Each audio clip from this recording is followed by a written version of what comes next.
Good evening. We're coming on the air a little bit earlier tonight because the NTSB is about to hold a briefing concerning the deadly midair collision between that jet and a U.S. Army Black Hawk. Let's listen. With the Sikorsky helicopter, let me just start with, as usual, our hearts go out to all the families of the victims. In fact, I just spent the last several hours with them before we came here, and I apologize that we had to move this back. But they are one of our primary concerns, along with making sure we get factual information out. They are having it's a hard time for them, obviously. And we want to do everything we can to make sure they get the most accurate information and factual. And has always been at the core of the NTSB mission, our job is to just come out with the probable cause, but then more importantly, make recommendations so that this type of tragedy never occurs again.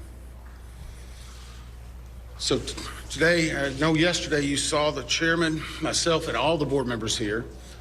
I just want to let you know they are still actively involved with this. We're just trying to make sure we're dividing and conquering.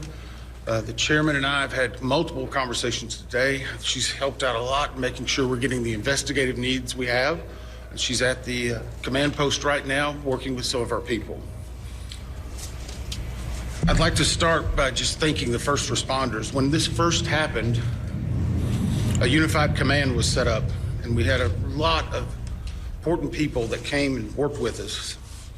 In Virginia, the Fairfax County Fire and Rescue, Fairfax County Fire and Rescue Department, Arlington County Fire and Rescue, Arlington County Emergency Management, Arlington Police, Alexandria City Fire, Alexandria Police, Virginia State Police, the NCR Incident Management Team, the Virginia Department of Emergency Management, the Virginia Department of Transportation, the Virginia Senator Warner's office, MWA's Fire and Rescue Team, MWA Police. A special shout out to every one of them. MWA has been amazing in helping and working with us, and we're truly appreciative. Along with DC Fire and Rescue, just extraordinary, taking the lead. Prince William Fire and Rescue. In Maryland, the Montgomery Fire and Rescue, Prince George's Fire and Rescue, Charles County Fire and Rescue, Baltimore Fire, Baltimore Police, Anne Arundel Fire Department, Maryland State Police, Maryland Natural Resource Police, MPD, DCFD, from the federal side, the U.S. Coast Guard, U.S. Army, U.S. Air Force, FBI, Secret Service, Customs and Border Patrol, Park Police, DOD, Naval District Washington, American Medical Response, and yes, the U.S. Department of Labor. All of those have been amazing partners and are one of the reasons why that this investigation continues to progress the way we want it to. As I said, we did family briefings last night, and today there are over 100 family members that are now in the area receiving briefings, and as part of a legislative requirement, receiving family assistance.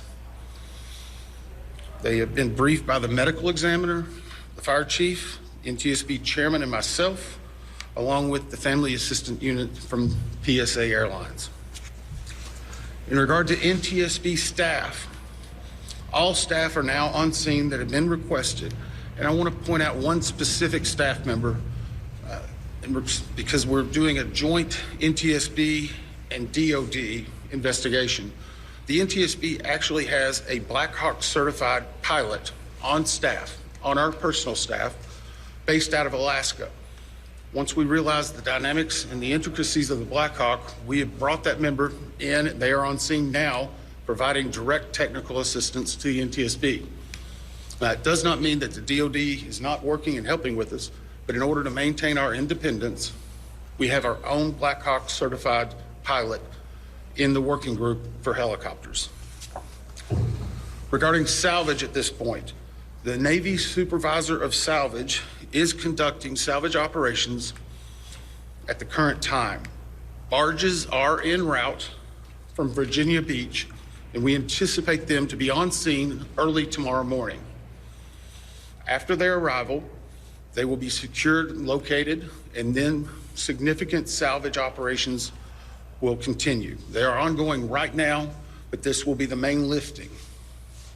It's being done in conjunction with the DC Medical Examiner's Office in order to make sure simultaneously that any additional victims are recovered and immediately turned over to them for identification and returned to their families. SupSalv, which is the supervisor of salvage, is also conducting a debris mapping right now. This will help in our post-accident analysis of how the machine actually reacted to the incident. It'll also help us with understanding some of the airworthiness and crashworthiness and the human factors. We have right now two distinct debris fields. One that houses the Sikorsky, which is in comparison to the CRJ, a little bit smaller. The CRJ is in another distinct area, and we consider a little bit larger. The good news is, based upon the initial mapping, while there are some small aspects of that debris field, there are large chunks that will be easily recoverable, and it will aid in the investigation when we bring it into the secured facility that will be located here on MWA. That will help us in the close proximity to be able to review and evaluate. Yesterday, we outlined for you a number of groups that have been stood up. A few of them in particular I want to call out, although every one of them have been working very hard. For your edification, the ATC group, Air Traffic Control, has been conducting interviews today. They're ongoing tonight. They will be ongoing for probably the next few days. We've had full cooperation in getting the witnesses that we need to gain those interviews. We will then take that information and match it with other data that we're receiving, and if necessary, conduct follow-up interviews at a later time. Our operations group now has on site an exemplar airplane similar to the CRJ 700. It's on a hard stand here at MWA. They will use that to evaluate cockpit configuration, seating, things like that. So whenever the salvage comes up, we're able to use an exemplary aircraft to match it against examples such as where maybe switches are, navigational aids, electronics. It is almost the exact same configuration as the incident aircraft. I want to clarify one thing. There's been a lot of questions and discussion regarding manifest. Let me make this very clear. The NTSB will not and has not released a manifest. We have not in our history, not in our past. We will not be in this accident. In fact, there's specific congressional language that whenever it is in our possession, it is not available through the Freedom of Information Act. It will not be included in our report. We will not be putting any names of any of the victims. Any release of that information will come from other individuals or groups. Regarding the recorders,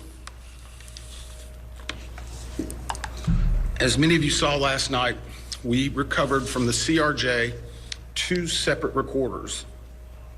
One was a FDFR, that is a flight data recorder, FD. That was actually in what we consider good condition.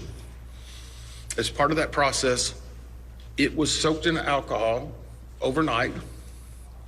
It was then opened today, and we have a high level of confidence that we will be able to get a full download in the very near future. Now, once we do have that download, we will not be releasing immediately the information regarding it. We will have to go through, correct the data sets, make sure they're synchronized. This has approximately up to possibly 2,000 data points. Is that right, Bryce? So all of that has to be synchronized and looked at. It's a very laborious practice. It takes a lot of time. Regarding the CRJ's cockpit voice recorder, once it was recovered and opened, we found that it had water intrusion. That is not uncommon. It is not an unusual event for us to receive a recorder with water intrusion. We deal with that all the time. Our recorders division is one of the best in the country, in the world actually, and we have recorders sent everywhere, so there's a step. The CVR was soaked overnight in ionized water, at which point The team put the CVR into a vacuum oven in order to extract moisture. They are still checking electrical connections to determine if they're ready to try a download. It is one step of many steps that we will take in order to get that data, but we have a very high level of confidence that we will have it. We just have to work through a number of steps. Lastly, on recorders, the Sikorsky, where the CRJ has two separate recorders, the Sikorsky has a combined cockpit voice recorder and digital flight data receipt recorder. It's in one box. I can report to you now, we have recovered the Sikorsky black box. It is safely at the NTSB headquarters. It will begin an evaluation, just as the other two recorders did last night, to determine when and how to take action. I can tell you from a visual inspection, we saw no exterior damage that would indicate that it was compromised at this time. So we have a high level of confidence that we will be able to have a full extraction from that as well. Those are some of the significant updates we have right now.